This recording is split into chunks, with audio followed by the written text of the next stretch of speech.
Not all Sherlock Holmes's clients were the rich and famous. They came from all walks of life, even the humblest. Indeed, he was more apt to give heed to the humble client, the minor tragedy, because that was the nature of the man, human and understanding. Yeah, hang it all, Holmes. Let me have a look. After all, I did buy the beastly thing. Why don't you wait for moving pictures, Watson? Much more interesting, you know. Pictures that move? Ridiculous. I'm not being ridiculous. They've already been invented by a Frenchman named Lumiere, and an American Edison seems to have made it quite practical. Absurd. He'll never get anywhere with them, you'll see. Not commercially anyway. Nobody will be interested. Come in.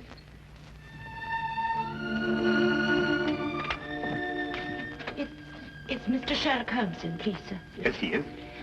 I'd like to see him if he'll speak to me, please, sir. Of course he will.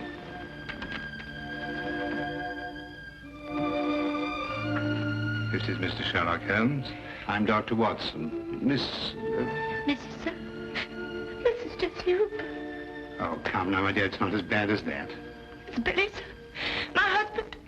He's dead. Oh, my dear. Here, come and sit down and tell us about it. Get a cup of tea, Watson. They say he hanged himself, sir, 3 days ago in a hotel in Glasgow. Oh, yes, I remember. William Hooper, a traveling salesman with Whipple Brothers, I believe. Yes, sir. Brooms and brushes. He was on his last job for the firm. They were letting him go. Yes, sir, but Billy would have found another job. He wasn't afraid to work. Of course he wasn't. He didn't hang himself, sir. He didn't. Jessie, I believe you have a baby. Yes, sir. 6 months old. Is there any insurance? Yes, sir, but they say because Billy hanged himself. The policy won't be paid.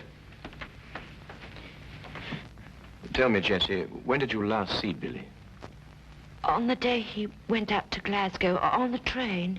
I went out part of the way with him to Doncaster. To cheer him up, I take it. Yes, sir. He was so upset about losing his job, about it being his last trip for Whipple's. Yes, of course, I understand. Was he in a more cheerful frame of mind when you left the train at Doncaster? Oh, yes, sir. We had ever such a jolly time. There was a gentleman in the compartment who was so funny he kept us in stitches. When he laughed, you just couldn't help laughing with him. I see. Was there anyone who might have benefited by his death?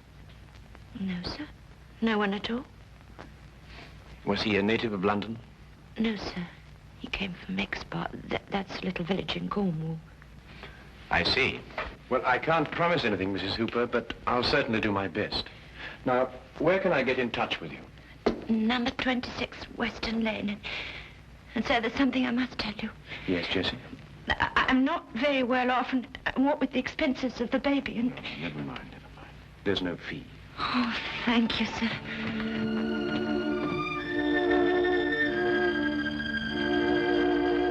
Goodbye, sir. Goodbye, Jessie. Sir, I don't know how to...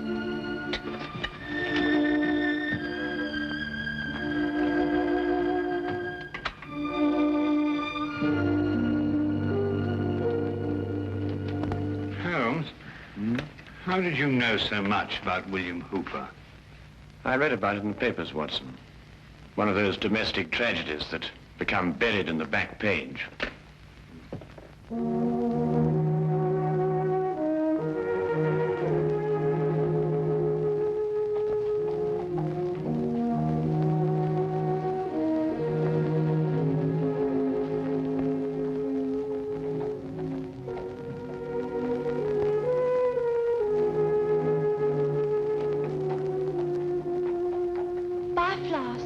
No, thanks.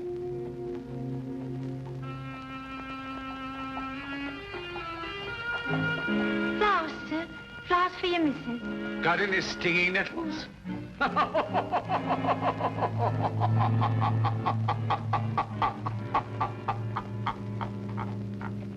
If you want to kill somebody, you can poison them or shoot them or stab them or push them over a cliff if you like, but you don't hang them. It's still deucedly awkward.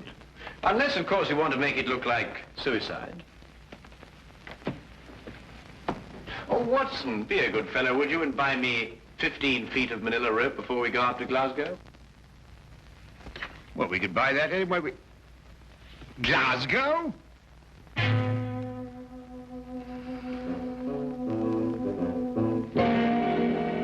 You know, Mr. Holmes, I'm only allowing you to see this rope because my cousin, Inspector Lestrade, asked me to.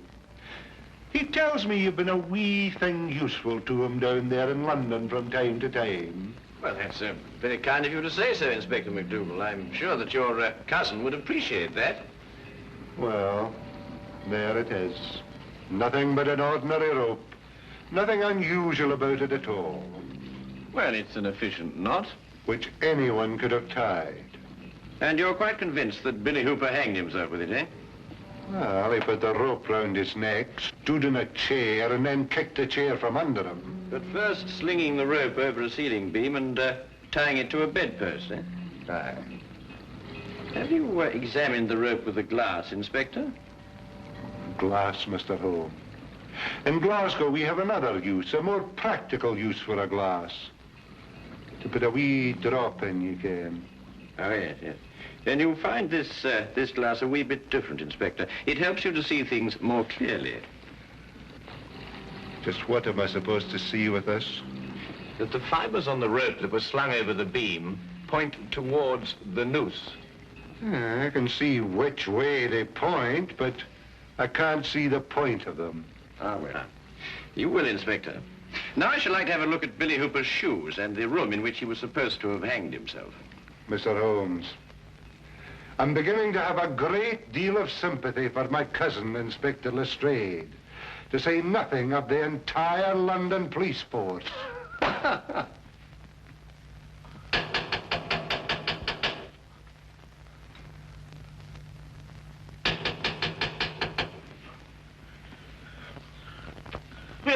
What's that? Who's it? What's that? Who is it? Huh? Morning, sir. Morning. Beautiful morning, isn't it? This is the room, gentlemen.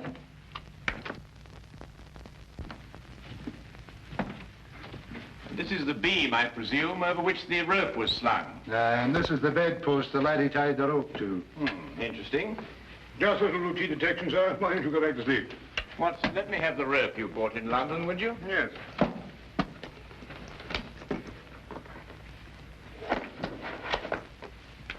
Thank you.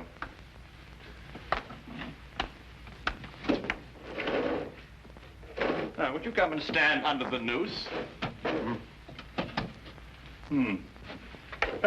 Just a minute, Holmes. What are you up to? Mr. Holmes, I'm afraid I can't allow you to hang your friend in my presence. Oh, very well. I only wanted to make the demonstration as graphic as possible. Would you hold it, Watson? Now, observe the rope, Inspector, passing over the beam as I hoist Watson up. What is all this in aid of? Oh, just an experiment, Watson. I believe you put on a bit of weight, old chap. This nonsense in aid of. Let's have a look at the rope. Inspector, observe that part of the rope which passed over the beam. You will note that the fibers point towards the noose. Exactly like the fibers of the rope Hooper was hanged with. So they do. But if he had hanged himself by kicking the chair from under him, his body dropping down would have caused the fibers to bend in the opposite direction, away from the noose. I've got it, Holmes. And because the fibers bend towards the noose, therefore, Hooper must have been pulled upwards. And since he obviously didn't pull himself up, someone else must have. And that is murder. Murder? What are you talking about? The late William Hooper, sir. Mr. Holmes here, by a brilliant feat of detection, has just proved conclusively that he was hanged here, in this very room. Hanged in this very room? Let me go in here.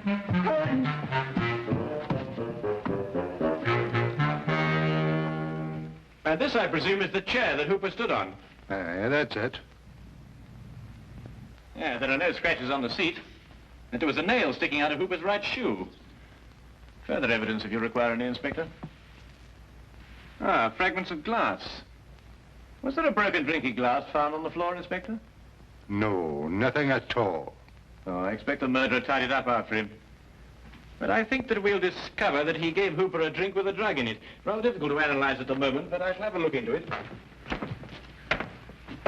Wasn't there someone in the bed, Watson, when we came in?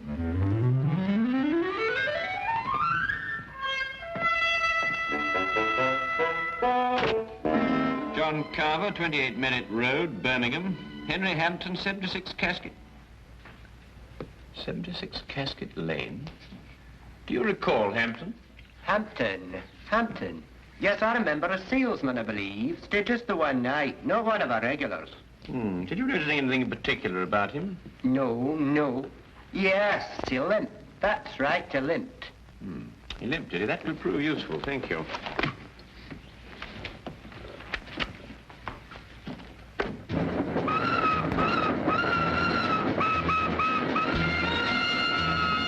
Aside from the fact that Hooper was murdered, what else do we learn in Glasgow? Well, Watson, that the man who registered under the fictitious name of Henry Hampton of 76 Casket Lane is the murderer. Oh, I see. A salesman just happened to be wandering about with a length of manila rope on him. Yes, of course. Didn't you know? He's a rope salesman. But hang it all, Holmes, at least 50 people registered at the hotel that night. What makes you pick on this Hampton chap? Because, my dear fellow, an elementary geographical knowledge of London would tell you that the even numbers in Casket Lane stop in the 60s. Number 76 is obviously a figment of Mr. Hampton's imagination. I see. But then, if both his name and his address are false, where are we going to start looking for him? We begin, obviously, with a trip to Exbar, Billy's birthplace in Cornwall. Now I'll tell you one. About the chap who woke up one morning with an elephant trunk instead of his nose. Began the day by blowing his own trumpet. Anyway, it's nonsense. The murderer be the other side of the world by now.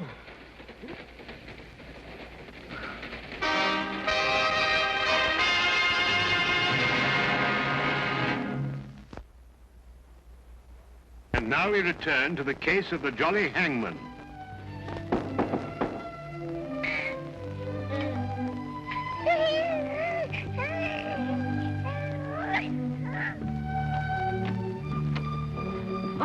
Mr. Holmes. Dr. Watson. Good morning, Jessie. I hope we haven't interrupted your household chores. Oh, no, sir. Please come in. Thank you. So that's a little man, eh? Yes, sir, that's little Billy. Oh, I say, Holmes, look at that chest, too. Look at these biceps. Yes, Watson, and look at that nice high forehead and that well-developed cranium. Won't you have some tea, sir? I'm sorry, Jessie, but I'm afraid we won't have time. We've come to ask you a few questions about your husband. Yes. Please sit down. Thank you. Dr. Watson and I have just come back from Exbar. It occurred to me that the seeds of what happened in Glasgow were sown in the past. We learned, Jessie, that when Billy was 7 years old, his grandfather was murdered. Did you know that? No, sir. Billy never told me. I can understand that. He was a sensitive young man, and he wouldn't want to burden you with a gruesome story.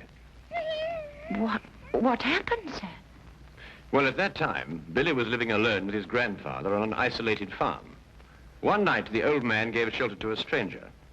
The following morning, Billy's grandfather was found murdered, and Billy was discovered incoherent with fear, hiding in a shed. The murderer was never identified. The only thing that Billy could tell the police was that the man limped. Exactly, Watson. However, years passed. The murderer felt comparatively safe. There was only one person in the world who could identify him. The man who once had been that 7-year-old boy. And he probably thought the little boy'd forget anyway. But the little boy didn't forget. The memory remained here, dormant for many years, until it was reawakened in Glasgow. Oh, that window. It's too dark, don't it? Always dropping shut like that. Billy was going to fix it. In Glasgow, sir? Yes, where he encountered the murderer. The memory began to stir, perhaps awakened by that limp. And the murderer began to realize that sooner or later, Billy would remember and identify him. Now I understand. Understand what? Billy's nightmares. Oh, such frightful ones he'd always have. Moaning something about a hobble. Of course, a hobble, a limp. But he could never remember what the nightmares were about. Did Billy ever mention meeting a man who limped? No, sir, never. Then I believe, Watson, we can conclude that Billy had never met the man before the chance encounter in Glasgow. Oh, I'm sure he hadn't, sir. So the signs still point to our mysterious Mr. Hampton. Who's Mr. Hampton, sir? A gentleman I very much wish to lay my hands on. And I will. You may be sure of that, Jessie. My feet are kidding me. How many more of these companies have we got to see? Oh, chin up, old chap. Only about a dozen or so. Well, can't we cover them in a hansom? What? A hansom cab on a beautiful day like this? Oh, don't be silly.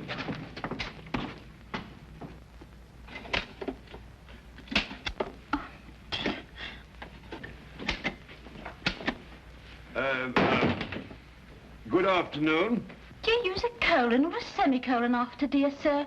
Oh, colon, miss. Now, come along, Holmes. You know better than that. A semicolon, young lady. But I can't find either. Tell me, is your sales manager in? A sales manager? That'd be Mr. Thornton, wouldn't it? Or Mr. Baxter? Yes, Mr. Baxter. Did you have an appointment with him? No. Must we have one? I don't know. I'll ask him.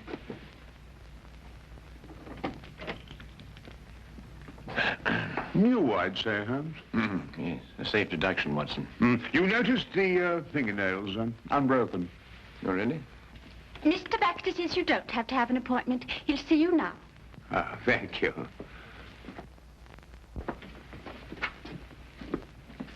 Good afternoon, gentlemen. Good afternoon. And what may I do for you? Good afternoon. My name's Dr. Watson, and this is Mr. Sherlock Holmes. Sherlock Holmes, eh? Oh, this is an honor. Not here to arrest anyone, though, I hope. Would it be an imposition to ask for your salesman's itinerary during, let's say, the last few weeks? The cities they've covered? No sooner asked than done, as the genie said. Oh, must be in the file drawer. Our road chart, you know. Dr. Watson, would you mind getting it? It's in the drawer over there. Yes, of course I will. The brown folder. Yes, that's it. Thank you. Now, let's see, shall we? Johnson covered Wales all this month.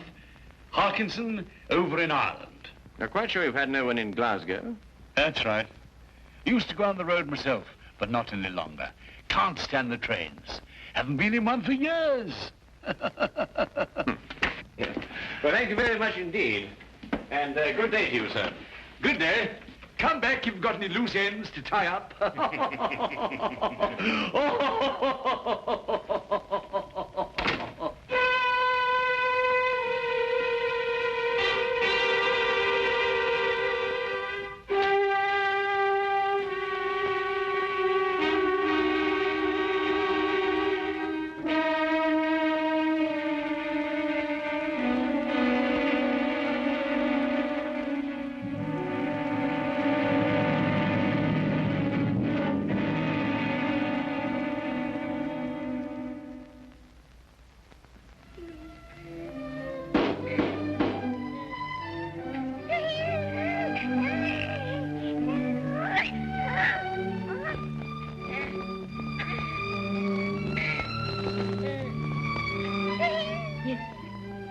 Good afternoon, Mrs. Hooper. You don't remember me, Mr. Baxter. Oh, yes, of course I do, sir. Won't you come in? Thank you. You were the jolly gentleman on the train with Billy and me. Give me your coats. Oh, thank you. I've come to offer you my deepest sympathy. Yes, sir. Oh, tragedy, a tragedy. He was a fine boy. Yes, sir. Oh, there. Come now, little lady. There's always a ray of sunshine somewhere. Ah, there it is.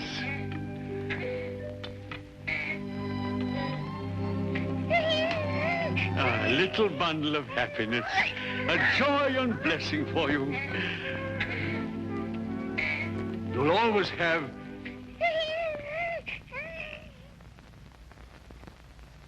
Ah, that's right. You didn't know, did you?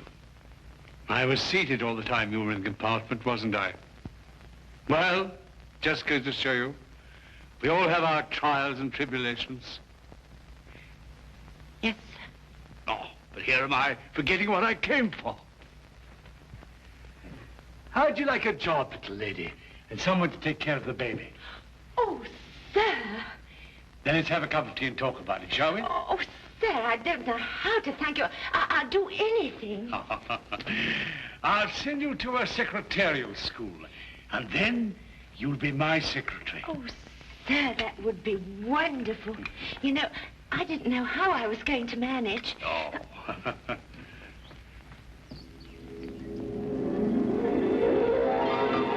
You take sugar, sir? Huh?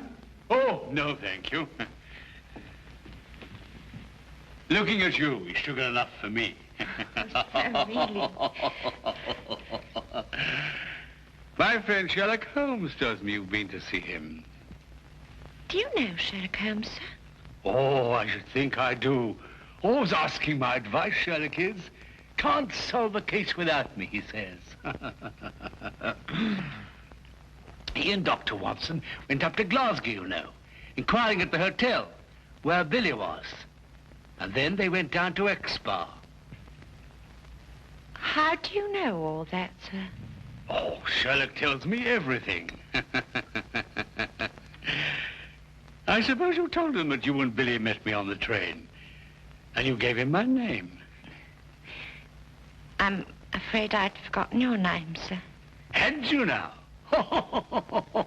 Then you're the only one who knows, eh? Well, wouldn't Sherlock be surprised to find that I'd met Billy on the train? Yes, indeed. Wouldn't he be surprised? Yes, sir. Now, drink up your tea, and we'll talk about your new job. Huh?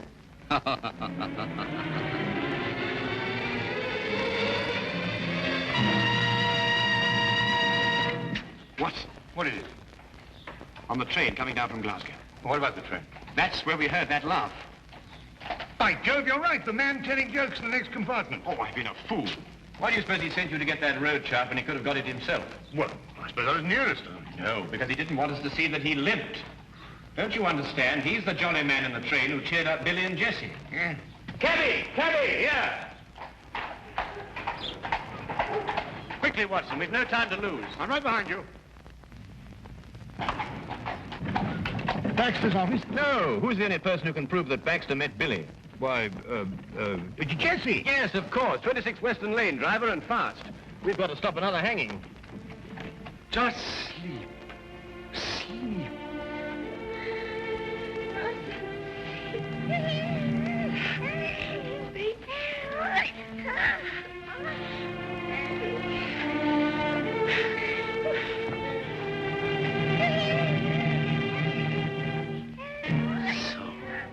You had to go to Sherlock Holmes, eh? Couldn't leave well alone, could you? You're just like your husband in that. He couldn't let sleeping dogs lie either. The way he looked when he saw me walk out of the train at Glasgow. Well, maybe he wouldn't have remembered my limp from that night, and maybe he would. No point in taking chances. I don't believe in taking chances. Mrs. Hooper? Mrs. Hooper! It's Sherlock Holmes. Open the door. Mrs. Hooper! Jessie, it's Sherlock Holmes. Open the door. Jessie, open the door. All right, Watson, break it down.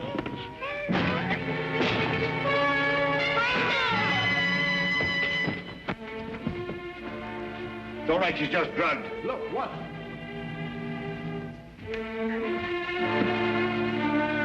Oh, no.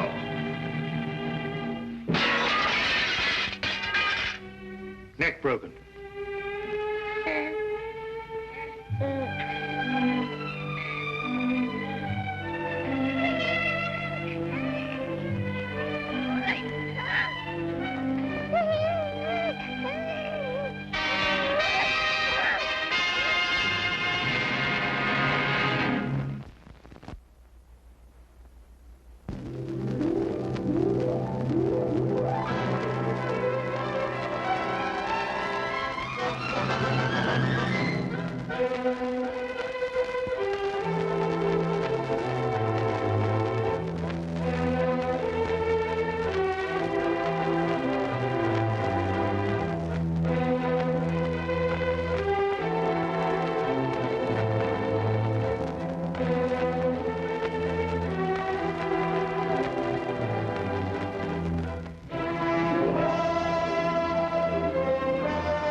Bye.